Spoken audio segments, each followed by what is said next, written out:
கேரளாவின் வைக்கத்தில் நடைபெறும் தீண்டாமை ஒழிப்பு நூற்றாண்டு விழாவில் அம்மாநில முதலமைச்சர் பினராயி விஜயன் பேசி வருகிறார். காட்சிகளை நேரலையில் பார்க்கலாம்.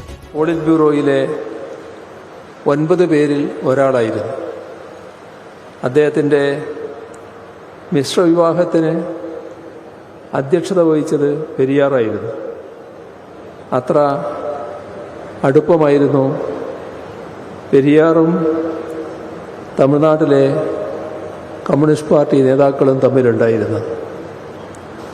സാമൂഹിക പരിഷ്കർത്താവായിരുന്നു പെരിയാറെന്ന് നമുക്കെല്ലാവർക്കും അറിയാം. താൻ ഉയർത്തിപ്പിടിച്ച സാമൂഹ്യ നീതിയുടെയും സ്വാഭിമാനത്തിൻ്റെയും ആശയങ്ങൾ പ്രചരിപ്പിക്കുന്നതിനായി പെരിയാർ കുടിയരസു എന്നൊരു പത്രം ആരംഭിച്ചിരുന്നു.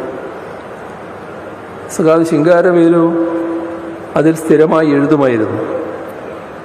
തമിഴ്നാട്ടുകാരുടെ ഇടയിൽ കമ്മ്യൂണിസ്റ്റ് മാനിഫെസ്റ്റോയെ അവതരിപ്പിച്ചുകൊണ്ട് 1931 ഒക്ടോബർ 4 കുടിയരസു ഒരു മുഖപത്രം പ്രസിദ്ധീകരിച്ചിരുന്നു.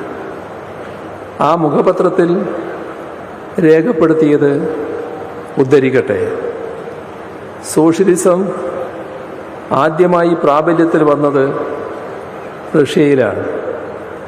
കാരണം ലോകത്താകെയുള്ള സർക്കാരുകളിൽ ഏറ്റവും സ്വച്ഛാധിപത്യപരമായിരുന്നു അപ്പോഴത്തെ സാർ ഭരണം.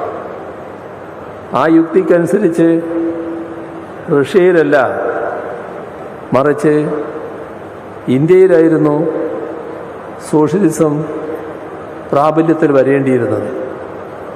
എന്നാൽ അത് തടയാൻ ഇന്ത്യയിൽ നിരവധി ഗൂഢാലോചനകളുണ്ടായിട്ടുണ്ട്. ഇവിടെ പെരിയാറിൻ്റെ വാക്കുകൾ ഇനി പറയുന്നത് കൂടുതൽ ശ്രദ്ധിക്കേണ്ടതാണെന്നാണ് തോന്നുന്നത്. ദൈവത്തിൻ്റെയും മതത്തിൻ്റെയും പേരിൽ ഇന്ത്യയിലെ ജനങ്ങൾക്ക് അറിവും വിദ്യാഭ്യാസവും ലോകപരമായ ജ്ഞാനവും സ്വാഭിമാനവും ഒക്കെ ആർജിക്കുന്നതിനുള്ള വഴികൾ തടയാനും അങ്ങനെ അവരെ പ്രാകൃതമായ അവസ്ഥയിൽ നിലനിർത്താനും ഗൂഢാലോചനക്കാർ പ്രത്യേക ശ്രദ്ധ ചെലുത്തിയിരുന്നു. ഇത് 1931 ഒക്ടോബർ 4 മഹാനായ പെരിയാർ എഴുതിയ വാചകങ്ങളാണ്. ഈ മുഖപ്രസംഗം പ്രസിദ്ധീകരിച്ചതിന് ശേഷമുള്ള ഘട്ടത്തിൽ സഖാവ് പി ജീവാനന്ദൻ തയ്യാറാക്കിയ കമ്മ്യൂണിസ്റ്റ് മാനിഫെസ്റ്റോയുടെ തമിഴ് പരിഭാഷ പല ലക്കങ്ങളിലായി പ്രസിദ്ധീകരിച്ചതും കുടിയരസു തന്നെയായിരുന്നു. തൊട്ടടുത്ത വർഷം, അതായത് 1932 പെരിയാർ സോവിയറ്റ് യൂണിയൻ സന്ദർശിച്ചു. അവിടെ 3 മാസം ചെലവഴിച്ചു. സോവിയറ്റ് യൂണിയനെക്കുറിച്ച് വലിയ മതിപ്പായിരുന്നു അദ്ദേഹത്തിനുണ്ടായിരുന്നത്. അദ്ദേഹത്തിൻ്റെ സന്ദർശനത്തിന് 4 ദശാബ്ദങ്ങൾക്ക് ശേഷം 1972 സോവിയറ്റ് യൂണിയനിലെ സോഷ്യലിസത്തിൻ്റെ നേട്ടങ്ങളെ ഉദ്ധരിച്ചുകൊണ്ട് ദ്രാവിഡ ഘടകത്തിൻ്റെ പ്രസിദ്ധീകരണമായ ഉണ്മയിൽ പെരിയാർ എഴുതിയ ഭാഗം കൂടി ഉദ്ധരിക്കട്ടെ: സോഷ്യലിസ്റ്റ് രാജ്യത്തിൽ ഒരു മനുഷ്യനെയും ഉന്നതനായോ താഴ്ന്നവനായോ കരുതുന്നില്ല. ശ്രേഷ്ഠനുമില്ല, നികൃഷ്ടനുമില്ല. എല്ലാവരും തുല്യരാണ്. ഇതാണ് മഹാനായ പെരിയാർ എഴുതിയത്. തുല്യതയെ ഇത്രയേറെ പ്രശംസിക്കുന്ന ഒരാൾ എല്ലാവർക്കും വഴി നടക്കാനുള്ള സ്വാതന്ത്ര്യം വേണം എന്ന് ചിന്തിക്കുകയും ആ തുല്യത നേടാനായി പൊരുതുകയും ചെയ്തതിൽ ഒരത്ഭുതവുമില്ല. അതാണ് 1924 വൈക്കത്ത് നാം കണ്ടത്. വർണ്ണാശ്രമധർമ്മത്തിൻ്റെ കാഴ്ചപ്പാടുകളിൽ സമൂഹത്തിൽ വ്യത്യസ്തമായ ശ്രേണികളുണ്ടായിരുന്നു. ജാതിയുടെയും ലിംഗത്തിൻ്റെയും ഒക്കെ അടിസ്ഥാനത്തിലുള്ള വേർതിരിവുകളും അസമത്വങ്ങളും അതിൽ അന്തർലീനമായിരുന്നു.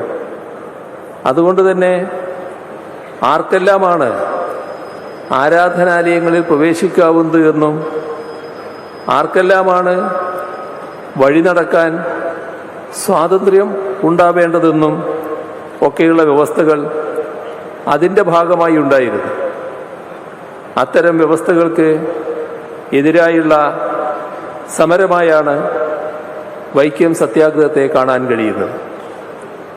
പ്രത്യയശാസ്ത്രങ്ങളും നിയമവും ധർമ്മവും എല്ലാം കാലത്തിനനുസൃതമായി നവീകരിക്കപ്പെടണം എന്ന കാഴ്ചപ്പാടായിരുന്നു പെരിയാറിനുണ്ടായിരുന്നത്. ഇന്നത്തെ ധർമ്മം നാളത്തെ അധർമ്മമായിരിക്കും എന്ന് പെരിയാർ കുടിയരസുവിൽ എഴുതിയിട്ടുണ്ട്. അതുകൊണ്ട് തന്നെ പെരിയാർ മുന്നോട്ട് വെച്ച കാഴ്ചപ്പാട് സമധർമ്മം എന്നതായിരുന്നു. ധർമ്മത്തിൻ്റെ കാലാനുസൃതമായ നവീകരണത്തിനുള്ള ഉപാധിയായാണ് പെരിയാർ സമധർമ്മം എന്ന കാഴ്ചപ്പാടിനെ വിവക്ഷിച്ചത്. അതിൻ പ്രകാരം സ്വാഭിമാനവും സ്വാതന്ത്ര്യവും സമത്വവും ഒക്കെ ജാതി നിരപേക്ഷമായി ഓരോ വ്യക്തിക്കും അവകാശപ്പെട്ടതായിരുന്നു. സാമൂഹ്യ നീതിയായിരുന്നു അതിൻ്റെ കേന്ദ്രബിന്ദു. സാമൂഹ്യ ശ്രേണികൾ ഇല്ലാതാകുന്നതും തുല്യതയും നീതിയും സംജാതമാകുന്നതുമായ അവസ്ഥയാണ് സമധർമ്മം എന്നതുകൊണ്ട് താൻ ഉദ്ദേശിക്കുന്നത്.